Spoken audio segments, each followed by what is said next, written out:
Next भाग की शुरुआत होती है। तब हम देखते हैं कि सेन अपने पापा और जूवोन के पापा के साथ रेस्टोरेंट में बैठा हुआ था। तभी वह अपने पापा को बताता है कि माँ सब कुछ जानती है कि मैंने यहाँ पर हॉस्पिटल ज्वाइन किया है, मैंने उससे कुछ भी नहीं छुपाया है, मैंने सब कुछ बताया है। तभी उसके पापा उसे कहते हैं कि तुम्हारी माँ ने कहा कि तुम यहाँ पर एक मंथ की रेस्ट करने के लिए आए हो। उस पर सेन कहता है आप माँ को जानते हैं, उसे लगता है कि उसने कहा इसलिए मैंने ऐसा किया। उसके पापा उसे कहते हैं इसका मतलब तुम्हें सियोल जाने में कोई भी इंटरेस्ट नहीं है। सेन कहता है यहाँ से वहाँ जाने के बाद मुझे आखिरकार यहाँ पर ही वापस आना था, माँ मुझे फिर से वापस वहाँ तक खींच के नहीं ले जा सकती, मुझे लगा ही कुछ तो गड़बड़ उसने की होगी। तभी जूवोन के पापा कहते हैं तुम इतने सालों में एक बार भी यहाँ पर छुट्टियों के लिए नहीं आए और अचानक से यहाँ पर हमेशा के लिए रहने के लिए आ गई, इसका मतलब यह तो नहीं तुम्हारे साथ वहाँ पर कुछ तो हुआ है। सेन कहता है कुछ भी नहीं हुआ है। उसके पापा कहते हैं सच सच बताना तुम्हारी माँ ने तुम्हारे साथ क्या किया है। वो कहता है कुछ भी नहीं। तभी वह चिल्लाते हुए कहते हैं बताओ बोल क्यों नहीं रहे हो। उस पर वह कहता है कुछ भी नहीं हुआ है। उसके पापा कहते हैं कि उसने कहा कि तभी जूवोन के पापा उन्हें रोकते हैं और कहते हैं कितना उसे बोलोगे। तभी सैन कहता है कि पापा मैंने जरूरत से ज्यादा वहाँ पर काम किया है। उस पर उसके पापा कहते हैं क्या मैं ये नहीं जानता, लेकिन तुम्हें सच बताना होगा कि आखिरकार वहाँ पर हुआ क्या है। सैन कहता है ऐसा कुछ भी नहीं हुआ है जो मैं आपसे छुपा सकूं, सब कुछ तो मैंने आपको बता दिया है, आपको चिंता करने की कोई भी जरूरत नहीं है। और उसके पापा कहते हैं कि मैं चिंता कर रहा हूँ नहीं कर रहा हूँ, यह प्रॉब्लम नहीं है। अगर तुम्हारे साथ वहाँ पर कुछ गलत हो रहा है तो तुम्हें अपने पापा को बताना चाहिए कि तुम्हारे साथ क्या गलत हो रहा है। फिर कहते हैं कि जाओ यहाँ से चले जाओ। सैन वहाँ से उठता है और बाहर जाता है। जूवोन के पापा सैन के पापा के ऊपर गुस्सा करते हैं और वहाँ से सैन के पीछे आ जाते हैं, उसे रोकते हैं, उसे कहते हैं कि सच सच बताओ तुम्हारे साथ सच में कुछ हुआ तो नहीं है ना। उस पर सैन कहता है अंकल सच में कुछ भी नहीं हुआ है। जूवोन के पापा कहते हैं मैं तुम्हारे बात के ऊपर भरोसा करता हूँ, तुम्हारे पापा अपसेट है इसलिए जाकर उन्हें संभालता हूँ। वहाँ से जाने लगते हैं। तभी सैन पीछे मुड़ के देखता है तो उनके कमर में वह हाथ रखकर चल रहे थे। सैन समझ जाता है कि उनके कमर में दर्द है, उन्हें कहता है कि आप कल हॉस्पिटल आ जाए, मैं अपॉइंटमेंट लेकर रखता हूँ। उस पर वह कहते हैं कि इस उम्र में दर्द होना आम बात है। वह कहता है ऐसा नहीं है, मैं अपॉइंटमेंट लेके रखता हूँ, आप आ जाए। ऐसा बोलकर वहाँ से हो चला जाता है। दूसरे दिन जूवोन अपने पापा को लेकर अस्पताल में चली जाती है। तभी वहाँ पर वो बैठे हुए थे, तभी उनका नंबर आता है तो उसके पापा चेकअप करने के लिए चले जाते हैं। तो बाहर हम देखते हैं जूवोन वहाँ पर अकेली बैठी हुई थी। तभी वह इधर उधर घूमने लगती है। तभी वह देखती है कि एक इंसान सैन के ट्रीटमेंट की तारीफें कर रहा था। जूवोन उनकी बातें सुन लेती है। तभी वह इंसान वहाँ से चला जाता है। जूवोन सैन से बात करने के लिए जाती है, उसे कहती है सच में तुम यहाँ के अच्छे डॉक्टर हो, लोग तुम्हारी तारीफ कर रहे हैं। तभी सैन उसका हाथ पकड़कर उसको वार्ड में लेकर जाता है, उसके हाथ को मानता है तो वो अपना राइट हैंड देती है। वो कहता है मुझे लेफ्ट हैंड चाहिए। उसके उस हाथ में दर्द हो रहा था। सैन उसके उस हाथ को अच्छे से क्लीन करता है, फिर उसको वो वार्म पानी में रखता है। तभी जूवोन उसी की तरफ देख रही थी। तभी और जूवोन को पूछता है क्या तुम्हें अभी अच्छा लग रहा है क्या। तभी वो उसी की तरफ देख रही थी। सैन भी उसी की तरफ देखता है, फिर वो अपनी नजर दूसरी तरफ करती है और कहती है कि वार्म वाटर की वजह से अच्छा लग रहा है। तभी सैन उसकी तरफ देखकर स्माइल करता है, फिर दोनों भी एक दूसरे को देखने लगते हैं। तभी सैन इधर उधर देखता है और जूवोन को क्लोज आने के लिए कहता है और सैन क्या बता रहा है इसलिए उसके क्लोज जाती है। तो वो धीरे से उसके कानों में कहता है कि कुछ देर के बाद यहाँ पर सिस्टर आएगी, वह तुम्हारे हाथ को क्लीन कर देगी और साइट हो जाता है। तभी जूवोन अपने कान पर हाथ रख देती है और कहती है तुमने मेरे कानों में क्यों फुसफुसाया। तभी वो कहता है 1 मिनट के लिए यहाँ पर रुक जाना। फिर वहाँ से वह बाहर चला जाता है। उसके बाद हम देखते हैं कि हेंजू सेन के पास आती है, उसे कहती है कि क्या हेजन की कोई गर्लफ्रेंड है क्या। उस पर वह कहता है उसकी कोई गर्लफ्रेंड नहीं है, लेकिन एक लड़की है जिसे वह शादी करना चाहता है। उस पर हेजू उसे पूछती है कि कौन है वो लड़की, क्या करती है, उसका नाम क्या है, क्या वो दोनों एक दूसरे को डेट कर रहे हैं। उस पर सैन कहता है कि मुझे उस लड़की के बारे में कुछ भी पता नहीं है। वह कहती है तुम उसके साथ ही रहते हो और तुम्हें पता नहीं है तुम क्यों झूठ बोल रहे हो, और उसके पीछे पड़ जाती है। तब हम देखते हैं कि वहाँ पर जूवोन के पापा बैठे हुए थे और सैन को हेजू के साथ में बातें करते हुए देख लेते हैं। वो उनकी तरफ ही खुश होकर देख रहे थे। तभी वहाँ पर जूवोन अपने पापा को देखकर आ जाती है। तभी वह देखती है कि वहाँ पर सैन हेजू के साथ बातें कर रहा है। यह देखकर उसका मुंह ही बन जाता है। वह अपने पापा के पास जाती है, अपने पापा को खुश देखकर उन्हें पूछती है कि क्या हुआ, आप इतने ज्यादा खुश क्यों हैं। तभी उसके पापा सैन की तरफ इशारा करते हुए उसे कहते हैं कि देखो सैन उस लड़की के साथ कितना ज्यादा खुश है, दोनों भी साथ में बहुत अच्छे लग रहे हैं। अगर सैन की उस लड़की के साथ शादी हो जाए तो कितनी अच्छी बात होगी। उनकी बातें सुनकर जूवोन शौक से ही अपने पापा की तरफ देखने लगती है। तभी उसके पापा कहते हैं एक के बाद एक बच्चे की शादी हो जाएगी और मैं बहुत जल्दी ग्रैंडफादर बन जाऊंगा, फिर उनके साथ में खुश रहूंगा। जूवोन कहती है क्या आप ग्रैंडफादर बने के बाद खुश रहेंगे। तभी सैन वहाँ पर जूवोन और उसके फादर को नोटिस करता है। वो हेजू को कहता है अंकल आ गए हैं इसलिए तुम अभी यहाँ से चले जाओ। तभी वह भागता हुआ उनके पास जाने लगता है तो हेजू उन्हें ग्रीट करके वहाँ से चली जाती है। तभी सैन उन्हें पूछता है कि आपका चेकअप अच्छे से हुआ ना। तभी वह कहते हैं हाँ सब कुछ ठीक से हुआ। फिर हो जाते हुए हेजू की तरफ ही देख रहे थे उसे कहते हैं जिस लड़की ने मुझे ग्रीट किया वो कौन है, क्या तुम दोनों बहुत क्लोज हो। तभी सैन बताता है कि ऐसी कोई बात नहीं, हम सिर्फ हाई स्कूल के फ्रेंड है, वो मेरे कॉलेज की स्टूडेंट भी थी। फिर जूवोन को कहता है जूवोन तुम तो उसे जानती हो, वो हेजू है। जूवोन कहती है क्या मैं उसे जानती हूँ। उसका आंसर सुनकर सैन शॉक हो जाता है। तभी जूवोन के पापा कहते हैं और तुम्हारे साथ यहाँ पर काम करती है तो वो कोई ऑर्डिनरी लड़की तो नहीं है। उस पर जूवोन कहती है हाँ वो कोई ऑर्डिनरी कनेक्शन तो नहीं है, वो हेजन को डेट करती थी। तभी सैन उसकी तरफ स्माइल करते हुए देखता है। तभी जूवोन के पापा उसकी तरफ शौक से देखते हैं, कहते हैं क्या हेजन को डेट कर रही थी। तभी जूवोन कहती है हाँ लेकिन उसने हेजन को डंप किया, फिर किसी और जगह पर रिलेशन बनाने की उसने कोशिश की लेकिन उसकी बात वहाँ पर नहीं बनी। तभी सैन जूवोन को पूछता है कि अच्छा ऐसा है किसके साथ। तभी जूवोन गुस्से से उसकी तरफ देखती है, कहती है मुझे नहीं पता, मुझे आश्चर्य है वो कौन है। तभी सैन उसकी तरफ देखकर स्माइल करने लगता है। तभी जूवोन उसे गुस्से से देखने लगती है। उसके बाद रात को हम देखते हैं पाक दाल ऑफिस से घर आती है, घर की लाइट ऑन करती है तो सामने जूवोन बाल खुले जोड़कर चेयर पर बैठी हुई थी, देखकर वो डर जाती है। तभी जूवोन अपने फेस को ऊपर करके उसे कहती है तुम घर आ गई। तभी पाक दाल पूछती है क्या हुआ है तुम्हें, तुम यहाँ पर सो गई थी क्या। वह कहती है नहीं। फिर उसे पूछती है तुम्हारे पापा की तबीयत ठीक तो है ना। वह कहती है हाँ। तभी पाक दाल को मैसेज आता है, वह मोबाइल ओपन करके देखती है उसकी माँ ने उसके लिए लड़का देखा था। तब वह बताती है कि मेरी माँ मुझे फिर से ब्लाइंड डेट पर भेजना चाहती है। उस पर जूवोन कहती है अच्छी बात है। उस पर पाक दाल कहती है वहाँ पर जाकर क्या बातें करना, सब कुछ ही इंटरव्यू की तरह ही होता है। तुम कितना कमाते हो, तुम्हारे प्रेजेंट और पास्ट के प्लान क्या है, रिटायर के बाद क्या प्लान है, यही तो पूछना पड़ता है। मैं तो ऐसे लड़के से शादी करना चाहती हूँ जिसको देखकर मेरा दिल धड़के। उसकी यह बात सुनकर जूवोन को याद आता है कि जब वह अस्पताल में थी तब वह सैन को देख रही थी, तब उसका दिल धड़क रहा था। फिर वह ठीक से बैठ जाती है और अपने दिल पर हाथ रखती है और कहती है मेरा दिल धड़क रहा है तो प्रॉब्लम है। उस पर पाक दाल कहती है क्या प्रॉब्लम है। फिर कहती है हाल ही में किसी ने तो तुम्हारा दिल धड़काया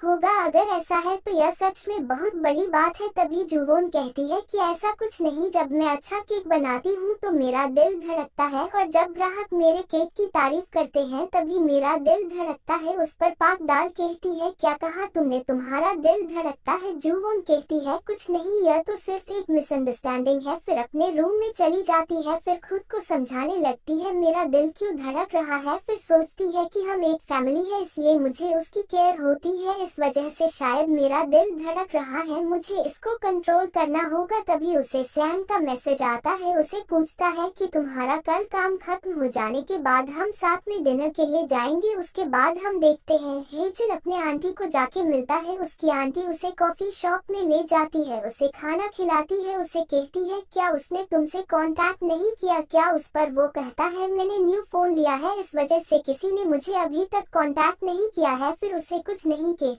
है और वहाँ से चली जाती है। हेजन जा रहा था तभी वह सामने अपनी माँ को जाते देखता है तो उनके पीछे जाने लगता है। उसके बाद हम देखते हैं कि जूवोन के पापा फोन पर बातें करते हुए जा रहे थे, तभी एक लेडी उन्हें टकराती है तो उनके हाथ में जो सामान था वो नीचे गिर जाता है, वो उठने लगते हैं। वो लेडी भी उन्हें हेल्प करती है, दोनों भी एक दूसरे को सॉरी बोल रहे थे। तभी दोनों एक दूसरे की तरफ देखते हैं तो शौक से ही देखने लगते हैं क्योंकि वो लेडी कोई और नहीं बल्कि हेजन की माँ थी। तो दूसरी दूसरी तरफ हम हेजन को एक जगह पर खड़ा देखते हैं। उसके पास पाक दाल आती है। तभी वह अपनी आंखों में आए हुए आंसू को पोंछ लेता है। उससे पूछता है कि तुम यहाँ पर क्या कर रही हो, और उसे कहता है तुम जुवोन को इस बार में मत बताना। उस पर पाक दाल कहती है शायद तुम्हें याद नहीं है क्या, इसके पहले भी मैंने जुवोन को कुछ भी नहीं बताया था। उस पर वह कहता है हाँ। तभी वो कहती है लेकिन इस बार तुम्हें इसकी प्राइस देनी पड़ेगी। वह कहता है क्या। उस पर पाक दाल कहती है कि तुम मेरे बॉयफ्रेंड बनो। उसकी बातें सुनकर वो तो शौक से ही उसकी तरफ देखने लगता है। उसके बाद हम देखते हैं और दोनों एक रेस्टोरेंट में बैठे हुए थे। तभी हेजन उसे कहता है क्या तुम अपनी ब्लाइंड डेट को खराब करने के लिए मुझे अपना बॉयफ्रेंड बनने के लिए कह रही हो, तुमने तो मुझे सरप्राइज ही कर दिया। पाक दाल कहती है तुम मेरे एक दिन के लिए ही बॉयफ्रेंड हो। उस पर हेजन कहता है क्या तुम्हारा बॉयफ्रेंड बनना जरूरी है, तुम उसे ये कह भी सकती हो कि मुझे माफ करो, हम एक दूसरे के लिए सूटेबल नहीं है। उस पर पाक दाल कहती है मैंने ऐसा कई बार कहा भी है लेकिन ये काम नहीं करता। माँ दूसरी ब्लाइंड डेट को देख लेती है। उस पर पाक दाल उसे कहती है क्या तुम मेरा बॉयफ्रेंड बनोगे या नहीं बनोगे। उस पर हेजन कहता है कि तुम किस तरह का बॉयफ्रेंड चाहती हो। उसके बाद हम हेजन की माँ और जुवोन के पापा को एक रेस्टोरेंट में बैठा हुआ देख लेते हैं। तभी वो कहती है मेरी सिस्टर ने मुझे बताया कि हेजन कोरिया वापस आया है। तभी जुवोन के पापा कहते हैं तुम अपने सिस्टर के कांटेक्ट में थी लेकिन हमारे नहीं। उस पर हेजन की माँ कहती है कि उसने मुझे कहा कि मुझे अपने बेटे से कांटेक्ट करना चाहिए। तभी जुवोन के पापा कहते हैं मैं हेजन को कॉल करके बुलाता हूँ। वो कॉल करने लगता है। तभी उन्हें रोक देती है, कहती है मैं उसे मिलना नहीं चाहती हूँ, मैं सिर्फ उसे देखना चाहती हूँ। तभी जुवोन के पापा कहते हैं क्या तुम यहाँ पर उसे मिलने के लिए नहीं आए हो क्या। वह कहती है नहीं। तभी जुवोन के पापा कहते हैं हेजन जब अमेरिका में था तब उसके पैर में चोट आ गई। यह सुनकर वह परेशान हो जाती है। तभी वह आगे बताते हैं कि वह बास्केटबॉल खेल रहा था तब उसके पैर में चोट आ गई। वह इतनी दूर अनजान कंट्री में था, उसके पास अपना कोई भी नहीं था। आप समझ सकते हैं उसके ऊपर क्या गुजरी होगी। क्या आप उसे एक बार भी मिलना नहीं चाहती है क्या। उस पर वह कहती है नहीं। फिर वहाँ से उठाते हुए कहती है कि आप प्रिटेंड करिए कि आप मुझे आज मिले ही नहीं। तभी जुवोन के पापा उसे कहते हैं कि एक मिनट रुक जाओ, क्या तुम्हें डर लग रहा है कि हेजन तुम्हारे ऊपर गुस्सा हो जाएगा। तो ऐसा वो कुछ भी नहीं करेगा। तुम्हें लगता नहीं कि एक माँ होने के नाते उसे एक बार देखूं और उसे गले लगा लूं। उस पर वह कहती है कोई मैटर नहीं करता है और वहाँ से चली जाती है। तभी हम देखते हैं वह बाहर आ जाती है तो जुवोन के पापा उसके पीछे आ जाते हैं और उसे कहते हैं आप इतनी ज्यादा कोल्ड हार्ट कैसी हो सकती है। वो कहती है प्लीज मुझे फॉलो मत करो। तभी वह कहते हैं कि तुम ऐसे कैसे हो सकती हो। उस पर वह कहती है कि मैंने किसी को मार डाला है। उसकी यह बातें सुनकर जुवोन के पापा उसकी तरफ शौक से देखते ही रह जाते हैं। उसके बाद हम देखते हैं सैन और जुवोन को एक रेस्टोरेंट में डिनर करने के लिए आ गए थे। तभी जुवोन उसे कहती है कि आजकल मुझे खुश रहना चाहिए क्योंकि कुछ दिन पहले मेरे पास तुम और हेजन नहीं थे तो मेरी लाइफ बहुत ही उदास लग रही थी। अब तुम दोनों भी मेरे साथ हो तो मुझे खुश रहना चाहिए। जब हम तीनों भी साथ में होते हैं तो मुझे ऐसा लगता है कि हम हाई स्कूल में ही है। तब मैं 17 और आप लोग 19 साल के थे लेकिन अब हम बड़े हो गए हैं। तब जैसी बात अब नहीं रही है, सब कुछ चेंज हो गया है। मैं नहीं चाहती कि हमारे बीच की सारी चीजें ऑकवर्ड हो जाए, इसलिए तुम जो मान रहे हो वो मौका तुम्हें मैं नहीं दे रही हूँ। सैन बोलने के लिए जाता है। तब वह कहती है कि किम सैन जुवोन का ओप्पा है। उसके बाद हम देखते हैं कि दोनों खाना खाकर बाहर आते हैं तो देखते हैं जोरों की बारिश हो रही है। तभी सैन कहता है मैं अम्ब्रेला बाय करके लाता हूँ। तब वह कहती है हमें तो सिर्फ पार्किंग तक जाना है तो चलो चलते हैं। वो आगे भागती जाती है। तभी सैन अपना कोट निकालता है। उसके बाद हम देखते हैं सैन जुवोन के ऊपर अपना कोट को रखकर दोनों भी एक जगह पर आकर रुक जाते हैं। तभी सैन जुवोन की तरफ देखता है, उसे कहता है मुझे देखने दो, तुम भीगी तो नहीं। उसे टच करने लगता है। तभी जुवोन उसे दूर होती है। सैन ये देखकर उसके क्लोज जाता है। उसे कहता है जुवोन मेरी तरफ देखो, लेकिन जुवोन उसे आंखें चुरा रही थी, उसकी तरफ नहीं देख रही थी। फिर वो उसे होल्ड करके उसके आंखों में देखता है। जुवोन भी उसी की तरफ देखती है। तब सैन उसे किस करने लगता है।